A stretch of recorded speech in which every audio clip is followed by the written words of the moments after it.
Hi, I'm Bob, And I'm Sherry. and this is Mostly Politics with Bob and Sherry. And today we're going to interview Frank Perman along with his wife, Mrs. Heather Perman. Frank is running for state representative in District 21. Welcome, Mr. and Mrs. Perman. Hello there. Thank you Hi. for having us. Yes, thank you. Yes, We appreciate it. great. Frank, what inspired you to run for state representative? I just had this feeling that things just aren't okay. I wasn't sure what to do, what was my job.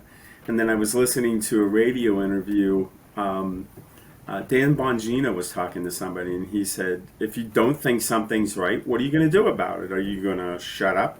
Or are you going to put up? Heather, tell us a little bit about how did you and Frank and me, and what attracted you to Frank? We met on the ballroom floor at the Bush Inaugural down at the Smithsonian. Our eyes met on the dance floor, later on followed by a creme brulee up by the Hope Diamond that evening. His humor attracted me, as well as his knowledge for facts and his empathy towards others, of like caring for his friends, wanting to make sure everybody was okay, and his being in touch with his community. So Yeah, I know, Frank, you're quite involved with your community. Can you tell us a little bit about what I know you were with Boy Scout and you with a bunch of stuff. I see you always doing something with the community.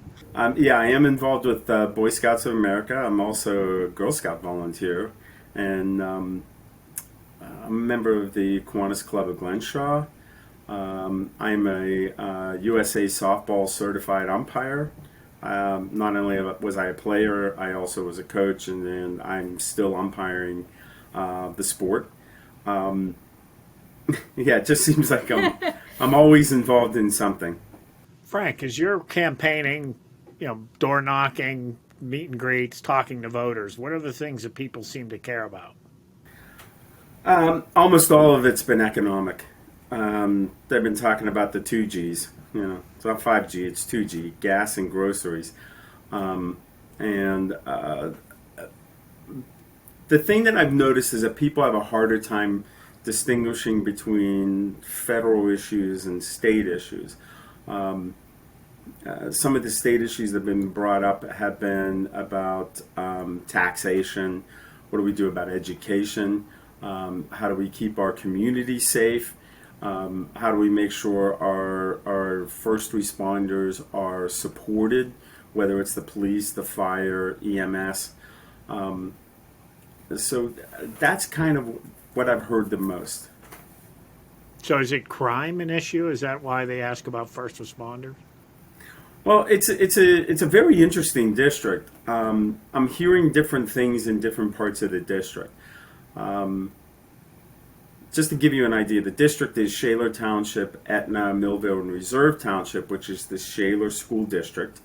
And then in the city side, on the north side of the rivers, is Troy Hill, Spring Garden, Deutschtown. And on the southern bank of the river, it's Morningside, Lawrenceville, Bloomfield, Stanton Heights, Strip District, Polish Hill. Did I skip one? No. no, you got them all. I think I got them all. Got 'em all. The There are so many now gentrified neighborhoods like Lawrenceville, where the average house is now probably about $450,000. Crime and safety in the community is a big issue, and that's where my opponent and I don't see eye to eye. She supported defunding the police and letting criminals out of jail, making sure the criminal sentences are shorter. So there are some differences. Well, talk about your opponent. There's a couple bills I want to ask you, and I know both of you work with grieving families because you both work at the funeral home. And coming out of COVID, you probably have greeted many, many different type of grieving family. So there's a House Bill 184.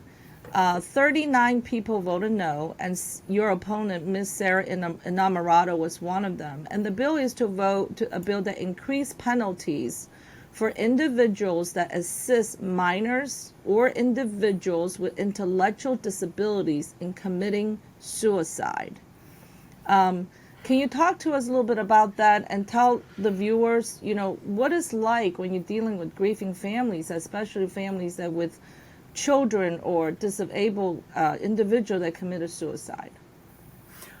First of all, I can't imagine helping a child or somebody with an intellectual disability to kill themselves. I don't understand that. There's a disconnect with the person who is assisting and the people who they are assisting. I don't get it. I don't get why you would vote against something to to protect young people's lives. I just see that is just so beyond the pale of just normal thinking. I don't get it at all. And can you tell us a little bit about the families that you might grieving with and that have people that committed suicide? Suicide deaths are the hardest on the families because there's so many unanswered questions. That's just the nature of suicide. So many unanswered questions. Why? What could I have done to change what they did? And these people, they just really don't have any answers to anything.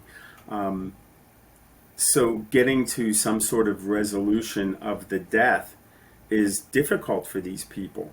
They're the hardest to deal with because it's so hard for us to send them in a direction to get them back to not where they were, obviously, because that will never happen, but just getting them to a path of normalcy of some sort is really a challenge. So we are very cognizant that suicide deaths are just so difficult for families. And Heather, during the pandemic, you guys talked about earlier, is there like a increasing, besides COVID death, increasing suicide death and drug overdose as well? Oh, the increase of the overdoses, either accidental or intentional, you never know where that falls. Those just seem to skyrocket.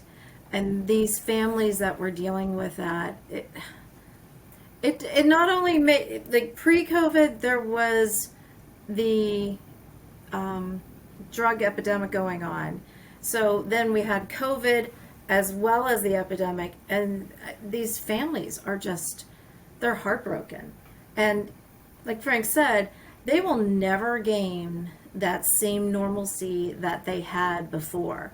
They will be living a different life, and they're going to be living with these questions of like, even though they may have done everything they can, it's still in the back of their minds. What could I have done to make it better? What did I miss? And sometimes they're not missing anything. It was that choice. And for as much death that we have to see, I just value life itself and everything that it has to offer. During COVID, there was a bill came to the desk, and it will authorize retail stores to remain open with one staff and one shopper during the disaster emergency declaration. And Ms. Sarah Inamata voted no. As a small business owner and seeing that what's going on, and this bill is really for small mom and pop shops, in order to make a living. What are your thoughts about that? The government should not be in the business again of picking winners and losers. Look who won. They were all major corporations. Amazon, Walmart, Target. All those stores were wide open. But if somebody sold the same thing as any of those organizations, they were considered unnecessary. I'm like, that's not the government's job to pick winners and losers. And the fact that small business is the economic engine of Pennsylvania, it was devastating. So many businesses have closed.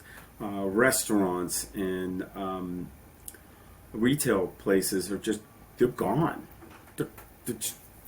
They just disappeared because these people couldn't make their payments and they didn't make any money. The other thing that was also devastating was the fact that people who were tenants didn't have to pay their rent, but the government didn't tell the banks to stop collecting the mortgages. So if, a couple has maybe a duplex or a triplex, and the two tenants or one tenant and it's not paying their rent, they can't make the mortgage payments. And not only did they lose their rental property, but they lost the residence.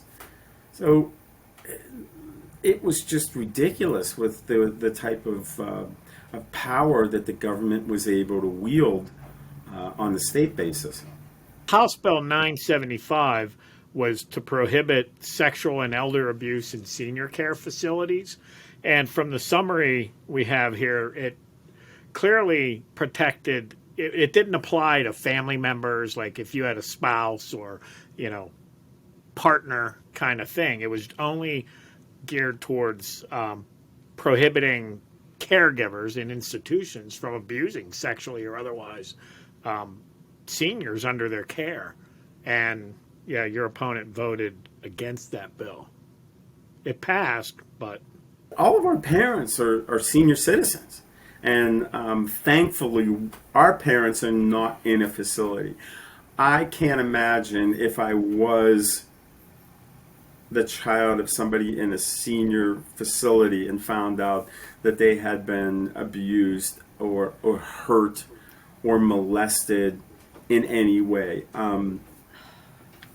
To vote no, I have no idea what the thinking was to vote no, except for the fact that, my opponent doesn't believe that people should serve jail sentences for the heinous crimes that they commit. And I can't imagine that someone with that type of power over a patient or a resident would do something like that they wouldn't be held accountable. Unbelievable. When you go around talking to people, do you think they know these bills and how their representative voted? I'm trying to let them know. Yeah, I would say a majority of them don't know, which they should, because just like Frank said, if I would think of if any of our children or their friends or any child was in a facility and abused like that, let alone our aunties, our parents, our uncles, that I find appalling. I mean, we have a good friend and his wife is in a center, and even them just kind of going, oh, we'll get to you, is a form of control, which is unkind. And that doesn't sit well with me, let alone someone perform an act on them and touch them inappropriately. No, it's not okay. And there should be consequences. So Frank, let's just say you get elected to become the state representative, when you go to Harrisburg, what are the issues and what are the main focus you wanted to be working on? Main focus would be community safety, economic development, making sure that businesses that are open are successful, making sure that people who want to open a business are able to do so. I'll stop there because I literally can talk for about 20 minutes just about issues that are popping up. But I would say it's the economy, it's businesses, and it's safety in the community. And Heather, your husband decided to run, and I'm sure there was a discussion. And what was your initial reaction when he said he wanted to run for this public office? Wow. Well, I said things are gonna have to change. In regards to his timing, he'll be out more. He would, be out more, knocking on the doors, meeting the people. There might be some restructuring with business. I'm going to take more over with the family life. And we also let the kids know. And when I kind of set it down with them, I'm like, when I say it's family time and you need to be present, you need to be present. I need to have like all of you for each one of them. So now I've combined the whole big group of family all together. So instead of just the six of us, there is. Oh yeah, Oh. a small gathering's like 18. It's tiny. It's a whole bunch. And like, okay, we need you here, and he's happy to be there. But then we just still do our normal out in the community events where we meet up with some of the kids. We take some of the kids. Some of them we actually steal time away for ourselves and get to socialize and with friends, as well as hear about their issues that they're having in the community. So. Well, it Oh, yeah. seems like you guys always been very involved with the community, and I have another question for you, Heather.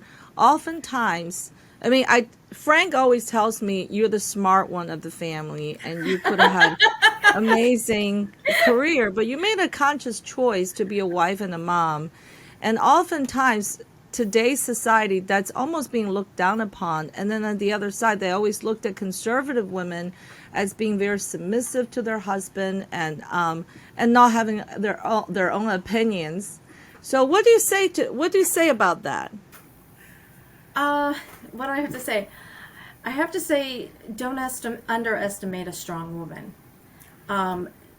We are very strong. Sometimes we don't have to always voice our opinions to get our point across. I said, Frank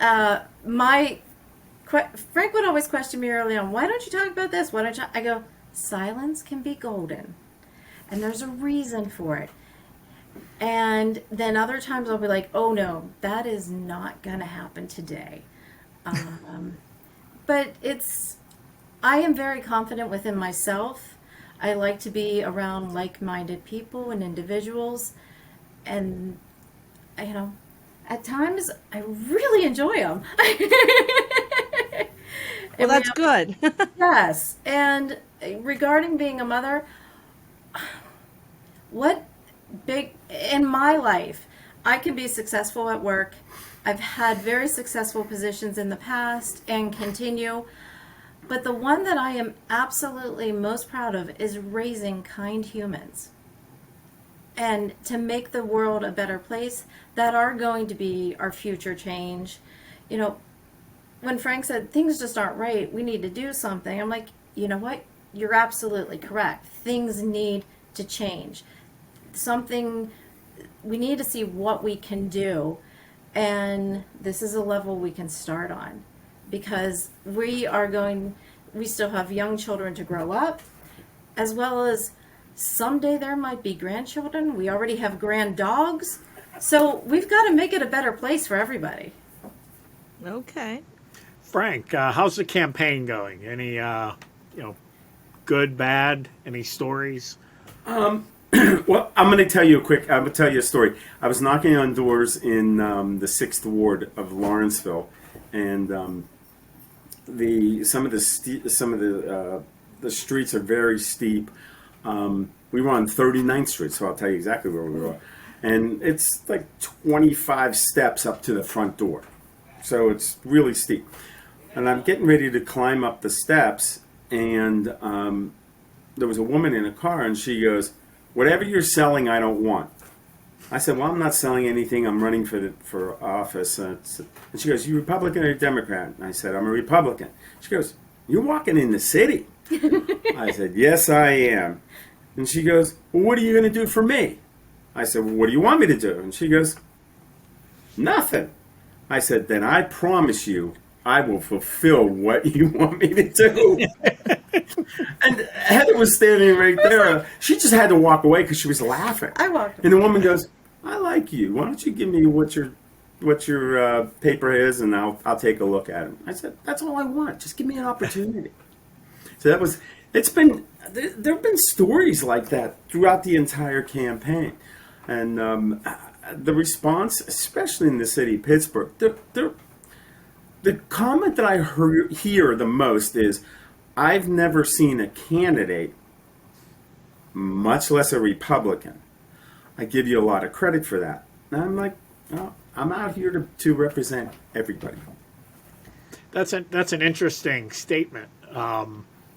obviously it's a Democrat stronghold, but for them to not see any candidates, I mean, does that imply Ever. that does that Ever. imply that it's too easy for the Democrats to win the city, so they don't spend any time in there? Right.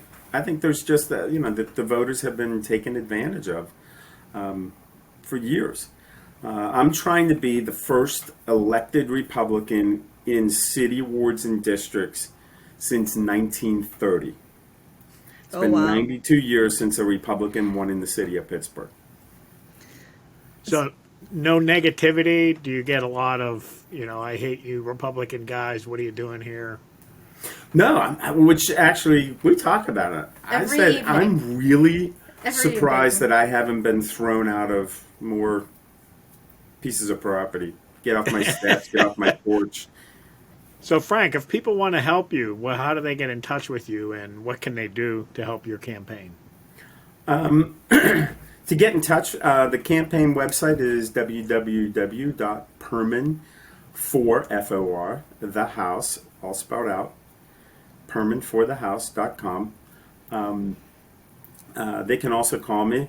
You can call the funeral home because it's 24/7, and Lord knows I will get calls at 3, 4, 5 o'clock in the morning. I would prefer that they didn't call 3, 4, 5 o'clock in the morning for the campaign. Donations are always necessary and needed. I actually read a really good story, and it was like, what do you need in order to get a plane to fly? And the gentleman asked a bunch of pilots, and they said, well, you need lift, and you need thrust, and you need, and he's like, no, no, no. And someone said, well, you need a plane that can do this and that. And he's like, no, no, no. And they finally said, well, what do you need? And he said, money. You need money, or you can't buy the plane or build the runway to get the plane off the ground. And I went, okay, that's what's necessary.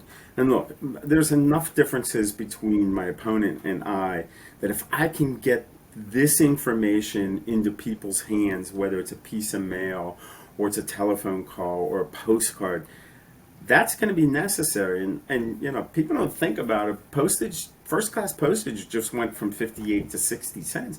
You don't think, 2 cents. Well, you drop 10,000 pieces of mail, that 2 cents is a lot of money. Mm-hmm. So money is necessary to run a political campaign. Also, I can use volunteers. I need people to help me going door to door. They can also text me if they want. What's that? They can also text me if they want. Yeah, they can also find Heather too. That's So there's awesome. a couple of different ways. Call the funeral home. Get in touch with me on the website. I also have a Facebook page. That's right. That's right. Friends of Frank Perman. Friends of Frank Perman on Facebook. Okay. I have that too. That sounds great. Well, thank you so much for coming on. This was really great. Thank you for having us. It's Yeah. really appreciate it. We appreciate it. I'm going back out and knocking on doors.